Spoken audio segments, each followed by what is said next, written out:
in the U.S. Navy anymore. And he was talking about multilateral operations, both under collective self-defense agreements like NATO, but also what might be called, I've called informal self-defense or coalition warfare, which seems to be the rule of the day. It includes also things like actions under the Security Council, resolutions as we've seen, and it may include, of course, self-defense issues as well. Maritime security law may, but doesn't always include the law of sea issues like anti-piracy operations, and we have an expert on that with us today. It may or may not affect rights and admiralty, that is, for the private practitioners out here. Things like the war clause, war risk insurance, impossibility of performance, carriage of goods by sea, charters, all of those can be impacted by maritime security issues and decision by national decision makers. And it can involve, even today, prize law, piracy, diversion of merchant shipping, naval control of shipping, and the like. Well, we have, from this huge potpourri, we have 3 topics today and 3 experts. I'm delighted to chair the panel. After their prepared remarks, we'll throw open the discussion for your questions.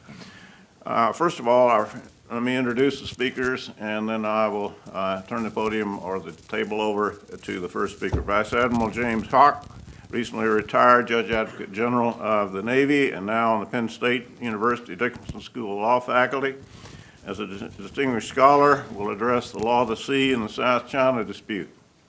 Commander James Kroska, JAG Corps, U.S. Navy, and Howard Levy, Chair of International Law at the Naval War College, will discuss piracy and high seas crimes.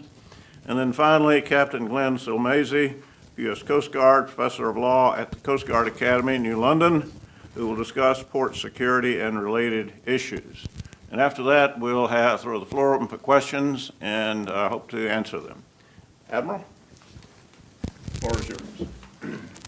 And I hope this is going to work. Yes.